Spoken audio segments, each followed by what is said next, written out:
안녕하세요. 2022년 간호사 국가고시 대비 정신간호학 모의고사 문제풀이를 시작하도록 하겠습니다. 자, 한간의 정신간호학은 다른 과목의 점수를 나눠줄 수 있는 효자 과목이다라고 얘기를 합니다. 그 이유가 있는 거죠. 왜냐하면 빈출되는 그 이론 파트, 프로이드의 성격의 구조다, 방어 기제다, 진짜 중요하죠. 치료적 의사소통이다. 그리고 약물, 발달 단계 이런 것들을 핵심적으로 공부를 해주시고 뒤에 정신질환에 따른 그 간호중재는 또 우리 여러분들이 가지고 계시는 그 배경 지식이 있잖아요. 그 배경 지식을 이용해서 또 문제에 대한 답을 찾아주시면 조금은 어렵지 않게 답을 찾을 수 있는 그런 과목임은 맞습니다. 하지만 우리의 간호사 국가고시가 또 언제 또 정신간호학에서 아주 어렵게 출제될 수도 있잖아요. 그런 것들을 대비해서 조금은 난이도 있는 문제를 우리 7일 만에 끝내는 모의고사를 통해서 접해보고 내가 이런 부분에서는 아직 확실하게 잘 모르는구나. 그런 부족한 부분을 찾아내서 공부하는 계기가 됐으면 좋겠습니다. 자, 우리 문제 그에 대한 해설이 해설집에 잘 되어져 있기 때문에 문제 옆에 해설집 같이 펴서 봐주셨으면 좋겠어요. 자, 원데이의 문제 보도록 하겠습니다. 원데이 72번이고요. 이건 뭘까요? 시험의 불합격 결과를 통보받았어요. 스트레스가 굉장히 심하겠구나. 이 스트레스를 받고 나서 안면 근육의 마비가 되었어요. 이러면 신체적인 어떤 그 깊은 심리적 갈등이 원인이 돼서 이게 제거가 되거나 치료되지 않아서 신체로 나타내는 거. 이게 둘로 나눌 수가 있죠. 신체 증상 장애를 생각을 해주셔야 되고요. 또 하나는 전환 장애를 생각을 해주셔야 됩니다. 둘 중에 하나인데 신체 증상 장애다 이러면 스트레스 때문에 내가 머리가 아파요, 피곤해요, 소화가 안 돼요, 통증이 있어요, 호흡곤란이 있어요. 이런 어떤 감각기관이나 수의근은 어떤 제외가 된 증상이 나타내는 게 신체 증상 장애다. 하지만 전환 장애는 어떤 마비, 신경학적인 증상이 나타난다라고 볼 수가 있습니다. 경련까지도 나타날 수가 있어요. 그래서 이 72번에 나온 건 스트레스 다음 마비가 됐기 때문에 전환 장애에 대한 얘기구나라고 생각을 하고 접근을 하시면 되겠습니다. 적절한 거 1번. 신체 증상의 언급을 금한다. 이게 신체 증상에 대해서 너무 집중해서도 안 돼요. 아이고, 얼마나 아프세요? 오늘도 아프세요? 어제보다는 오늘은 더 어떠신가요? 라고 집중을 했을 때 그 증상이 강화가 될 수 있기 때문에 신체 증상에 대한 언급을 지나치게 해서도 안 되지만 그 언급을 금한다도 아니에요. 이게 애매하게 잘 정리를 해주셔야 됩니다. 왜냐하면 이 증상 자체는 환자가 실제적으로 겪고 있는 거기 때문에 겪고 있기 때문에 그 증상을 무시해서는 안 돼요. 무시해서는 안 되기 때문에 신체 증상에 대한 언급을 금한다라는 문장의 표현은 맞지가 않습니다. 두 번째, 사무적인 태도로 환자를 대한다.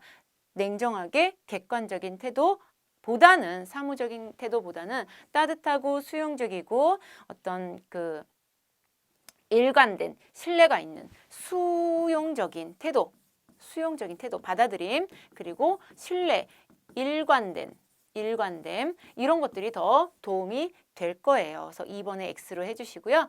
3번에 신경전도 검사를 통해 아무 문제가 없음을 확인시킨다가 필요합니다. 요것도 이제 되게 주의하셔야 되는 게 검사를 꼭 해야 돼. 처음에는. 왜냐하면 진짜로 의학적인 문제가 있을 수 있거든요. 또 다른 의학적 문제가 있는지 검사를 통해서 확인해서 문제가 없음을 확인을 해야 되는 거고, 그리고 이 검사 통해서 아무 문제가 없다라는 부분을 환자한테 또 얘기를 해줘야 돼요. 그럼에도 불구하고 환자는 재검사를 요구할 겁니다. 하지만 지속적인 또 2차, 3차 검사는 조금 불필요하다라고 보시면 되겠고요. 처음에 검사의 필요성은 있다. 라고 봐주시면 되겠습니다. 4번, 꾀병이라는 것을 인식시킨다. 아니다. 이것은 꾀병이 아니다. 환자는 실제적인 어떤 고통을 실제로 느끼고 있다. 5번에 안면마비 증상에 대해 자세한 얘기를 나눠서 관심을 표현한다. 너무 지나치게 그 증상에 대해서 몰입하지 않도록 하자. 강화가 될 수 있다. 네, 전반적인 전환장애에 대한 그 간호 잘 봐주셨으면 좋겠고요. 자, 다음에는 73번입니다. 방어기제 문제가 엄청나게 빈출이 되니까 봐주시면 잔인한 아버지가 자식에게 막 때려요. 때리고 난 다음에 이것은 교육이야. 교육이야. 자식을 위한 것으로 확신하고 있다. 자신의 감정이나 행위를 보다 허용 가능한 것으로 해석하는 거 뭐냐? 나는 화낼 거야. 왜? 너가 화내니까.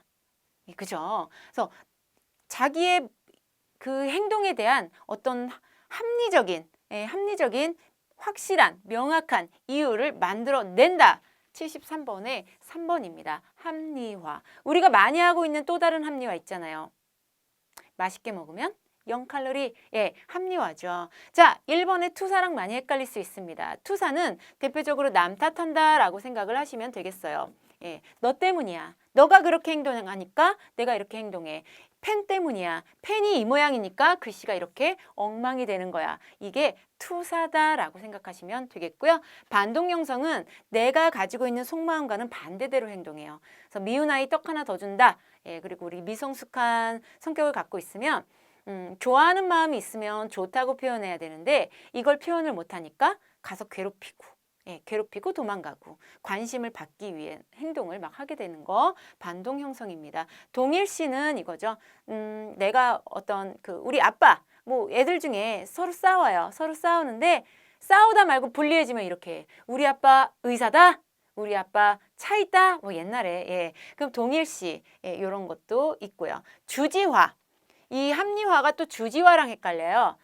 주지화는 예를 들면 쉽죠. 자기가 가진 어떤 지적 능력을 이용해서 해결하는 건데 내가 시험에 떨어졌어. 그럼 스트레스 엄청 받잖아요. 그럼 막 분석하는 거야. 올해의 시험의 난이도를 분석하고 또 어떤 경쟁률도 분석을 하고 내가 전날에 뭐 먹었고 그날의 컨디션이 이랬고 나는 날씨에 영향을 많이 받는 사람인데 그날의 날씨 기압은 어땠고 기습 기류는 어땠고 결국 나는 떨어질만 하다라는 결론을 낸다. 만약에 그렇게 된다면 그것은 주지화에 해당합니다. 그래서 73번에 합리화 이렇게 해주시면 되겠어요. 괜찮아. 이건 훈육이야. 내가 때리는 건 다 자식 잘 되라고 하는 거야. 합리화로 봐주셨으면 좋겠습니다.